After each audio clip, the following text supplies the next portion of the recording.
Halo, apa kabar? Ini Joshua Setiawan dari Bali. Mak Engkong, Om Tante, dan kakak-kakak semuanya. Hari ini kita jumpa lagi dalam Fresh Juice 1 Juli 2022. Hari ini kita akan mendengarkan renungan yang akan dibawakan oleh Romo Rudi Rakito Jati OMI dari Jakarta. Joshua juga mau ngucapin selamat pesta perak 25 tahun imamat untuk Romo Rudi pada tanggal 4 Juli 2022 nanti.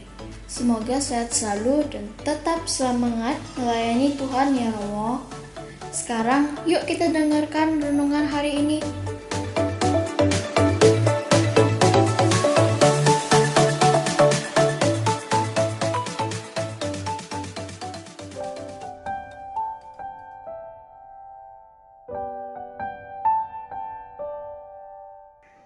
Teman-teman sekalian, pada hari ini kita mendengarkan sabda Tuhan dari Injil Matius. Bab 9 ayat 14 sampai 17. Sekali peristiwa datanglah murid-murid Yohanes kepada Yesus dan bertanya, "Kami dan orang Farisi berpuasa, tetapi mengapa murid-muridmu tidak?" Jawab Yesus kepada mereka, "Dapatkah sahabat-sahabat mempelai laki-laki berduka cita selama mempelai itu bersama mereka? Tetapi akan tiba waktunya mempelai itu diambil dari mereka, dan pada waktu itulah mereka akan berpuasa. Tak seorang pun menambalkan secarik kain yang belum susut pada baju yang tua. Karena jika demikian, kain penambal itu akan mencabik baju itu, lalu makin besarlah koyaknya. Begitu pula anggur yang baru tidak diisikan ke dalam kantong kulit yang tua. Karena jika demikian, kantong itu akan koyak, sehingga anggur itu terbuang, dan kantong itu pun hancur. Tetapi anggur yang baru disimpan orang dalam kantong yang baru, dan dengan demikian terpeliharalah kedua-duanya." Demikianlah sabda Tuhan. Terpujilah Kristus.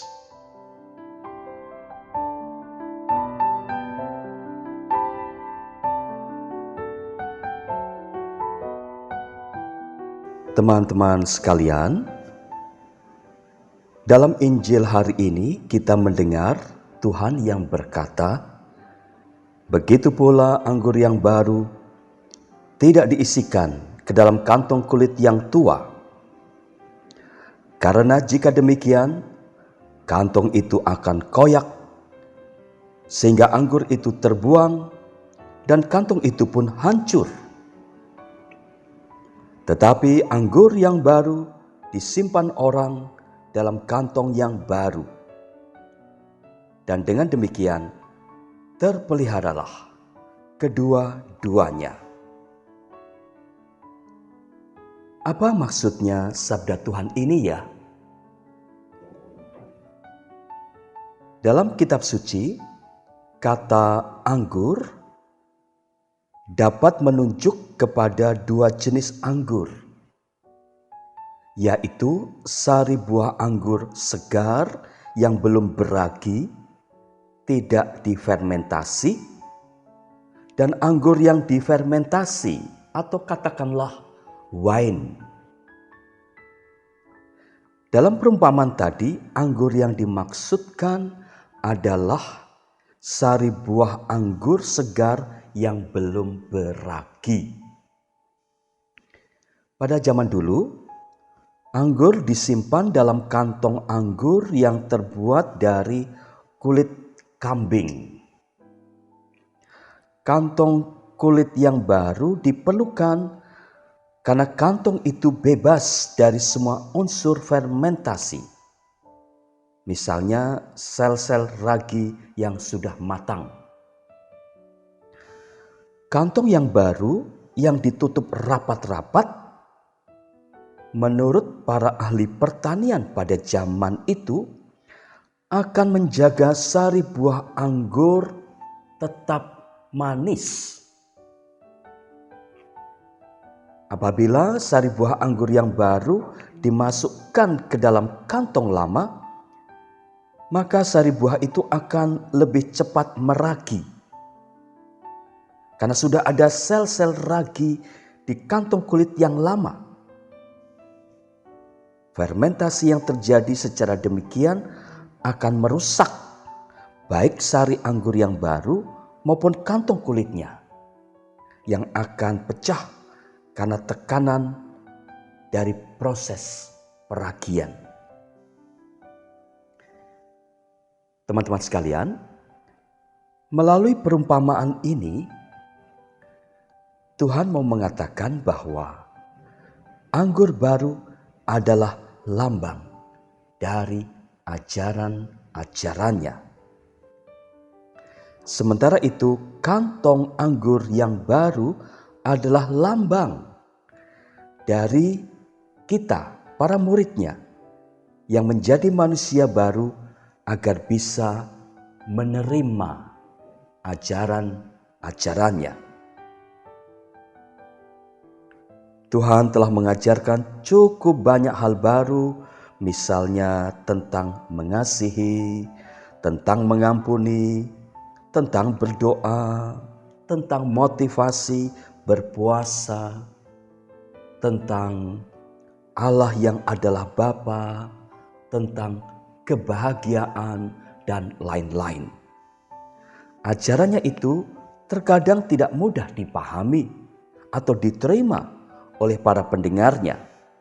Apalagi kalau selama ini kita sudah terbiasa dengan cara berpikir mengikuti keyakinan pribadi maupun ajaran dari pihak lain, entah agama tertentu, guru tertentu, atau kebudayaan tertentu.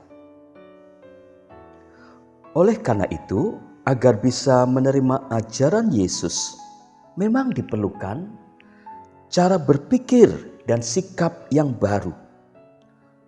Orang perlu selalu siap mengubah diri, bertobat, menjadi manusia baru, supaya bisa benar-benar menerima dan mau melaksanakan ajaran-ajaran Tuhan Yesus itu.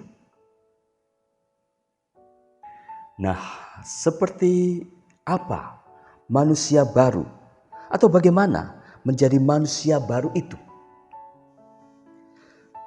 Sebuah cerita ini mungkin bisa memberikan wawasan atau clue kepada kita. Ada seorang pemuda namanya Mikael. Sehari-hari bekerja di sebuah pabrik kulit. Di pabrik itu kebanyakan temannya bukan orang Katolik. Pada suatu hari Jumat, sebagai bekal makan siang, Mikael membawa sandwich atau roti lapis berisi telur dan ikan. Melihat bekalnya itu, teman-temannya mentertawakannya dan menjulukinya sebagai pemakan ikan. Sementara itu, teman-teman lain memang membawa sandwich yang berisi irisan daging sapi. Meskipun ini semua hanya gurauan, tetapi toh bukan sebuah gurauan yang menyenangkan untuk didengar. Beberapa tahun kemudian, secara kebetulan Mikael berjumpa dengan seorang teman lamanya semasa bekerja di pabrik kulit. Sebut saja nama teman itu Husein. Teman itu baru saja keluar dari sebuah gereja Katolik. Dia berpakaian layaknya seorang pastor. Mereka kemudian bercakap-cakap dan mulai mengenang masa lalu ketika mereka sama-sama bekerja di pabrik itu. Akhirnya teman itu berkata, "Mick, sebenarnya contoh hidupmu itulah yang telah membangkitkan minatku pada agama Katolik. Aku berpikir jika seseorang bisa tetap setia pada imannya, sekalipun mendapatkan ejekan dari banyak orang, pastilah ada sesuatu yang luar biasa dari iman itu. Hal itu membuatku ingin tahu lebih banyak tentang agama Katolik. Dan hari ini aku merayakan misa pertamaku." Para sahabat, Mikael dan Husein adalah contoh dari orang-orang yang seumpama kantong anggur yang baru itu. Karena mengikuti ajaran Kristus, Mikael mengendalikan diri atau emosinya terhadap ejekan dari orang lain. Karena terkesan dan penasaran dengan sikap Mikael, Husein akhirnya mau mengubah cara berpikirnya dan sikapnya. Bahkan Husein kemudian menjadi seorang Katolik. Sampai di sini perjumpaan kita hari ini. Tuhan memberkati teman-teman sekalian. Opa, oma, om, tante, dan kakak-kakak semuanya, kita baru saja dengerin Fresh Juice 1-2 Juli 2022. Terima kasih ya buat Romo Rudi untuk renungannya hari ini. Mantap banget. Sampai jumpa lagi ya semuanya ya. Salam Fresh Juice.